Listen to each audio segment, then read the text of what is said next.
Hey everyone, how we doing today? This is James Sweeney, aka SplitSuit, and welcome back to another video. And as part of the Ask SplitSuit a Question series, a bunch of people asked hand history questions. This one actually came via YouTube, and Chris just says, I wanted to ask your opinion on a recent hand where I'm unsure if I made the right decision. Okay, so this hand is from a live poker tournament. The blinds are 300, 600. I believe starting stacks were around 20,000 to start, and Hero has already doubled up. And in this situation, there's a limp, and a complete from the small blind, and here we are.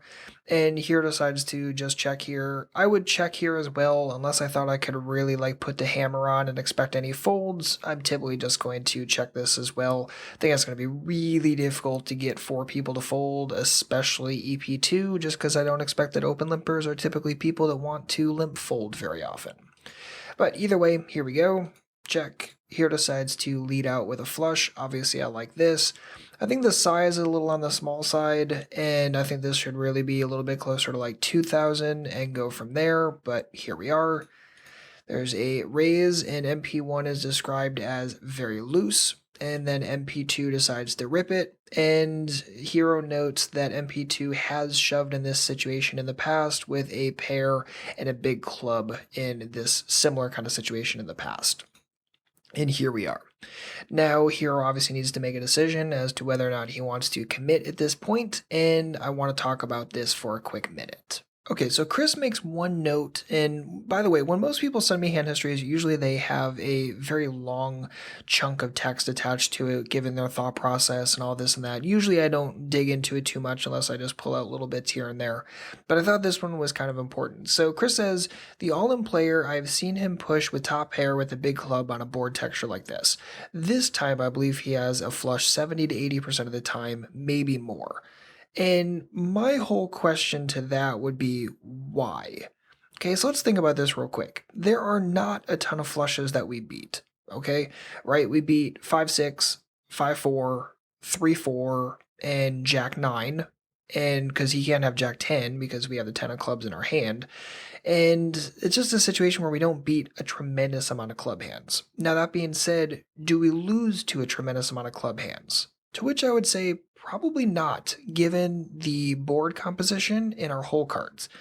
And what I mean by that is we have the 10 of clubs in our hand, so he can't have Jack 10. He can't have Ace 10 of clubs. He can't have Ace Queen of clubs or King Queen of clubs, etc., etc.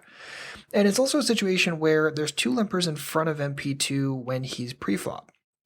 So MP2 probably doesn't have Ace King of clubs or Ace Jack of clubs or King Jack of clubs, right? He probably just doesn't have a lot of those good, decent club combos.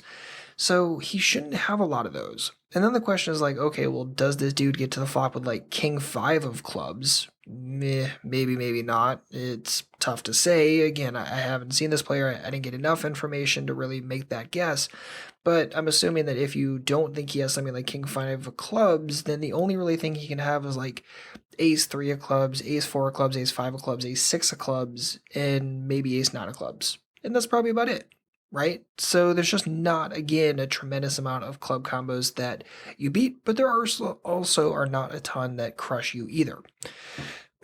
Okay, so all that being said, this is a math situation, and essentially we are calling, and in this situation we're getting 1.5 to 1, so we need 39% equity to get it in. Now, I'm just going to assume that MP1 is going to fold a decent chunk of the time. If you think that he's going to continue as well, then obviously you have to factor that in, but essentially when it comes like this and there's a situation where we bet, MP1 raises, MP2 decides to jam, and we jam as well, I don't think MP2 is messing around too often. And also he's been described as very loose, so I don't think that he's going to always be raising here with just flushes or things that he's going to auto-commit with.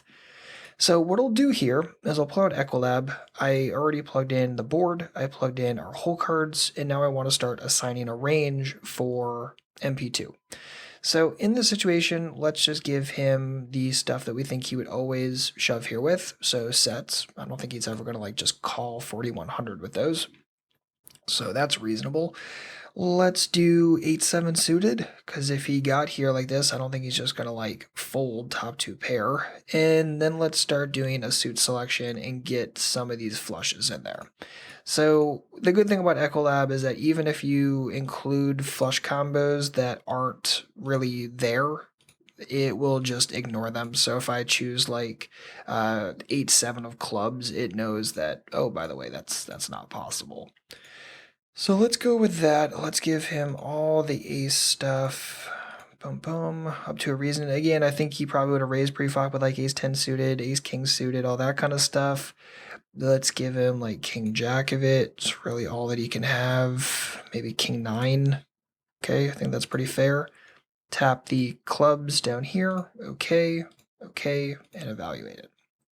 So you notice that at that point, with just sets 2 pair, and mind you, there's only, 3 combos of 8-7 suited, and then club combos were doing just fine. If we want to get rid of some of these, like maybe we don't think he would have those junky ones, that's going to change things a little bit, but not a ton. And then even more so when we factor in things like, let's do another suit selection. Let's say he has like a pair and a club, right? So like ace-8, ace-7, and ace-deuce. And he's only going to jam ones that have a club in it. Okay. How's that work? Oh, we just get more and more equity. So again, this is a situation where I don't think we can ever feel like this is a bet fold. And this is also really important to realize it's only 30 big blinds-ish to start the hand. So I'm not in the business of folding flushes for 30 big blinds. It's just not something I do. And again, we mathematically proved that in an entire range of hands that's very reasonable for MP2 to shove with, I think that we can easily get this in and expect to be good enough at the time. I don't think there's any reason to think that he has a better flush than us 70 to 80% of the time. Just on a combo scale, that doesn't make much sense. Unless, going back to Equilab, we can fill up all these like suited combos with clubs. So if we could fill up, like, say he's getting to the flush with like, or getting to the flop with like a ton of these kind of clubs, right? All of these. Sure, that's going to massively tank our equity. But shy of that, we're doing just fine here, and I'm feeling very, very good about stacking it off.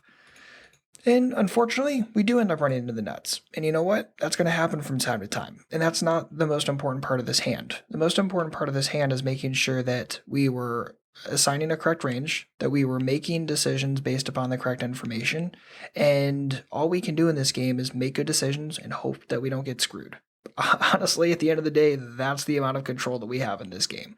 Make good decisions, use good rationale, and hope that things just don't go against you. And in this situation, like I said, I think Hero played this hand just fine. My main gripe is honestly just with the bet size on the flop. I think that should have been closer to 2,000 versus 1,200, but shy of that, I like the fact that we stacked it off. Unfortunate result, but good play. So Chris, thanks for the great hand, and hopefully this helps you the next time you get yourself in a similar situation. And if you or anyone else has a poker-related hand or question, feel free to leave it on our Google Plus page. Leave a link for that in the description box. And also, please make sure to like and subscribe if you enjoyed this type of video. If you have any questions, please don't hesitate to let me know. Otherwise, good luck out there, and happy grinding.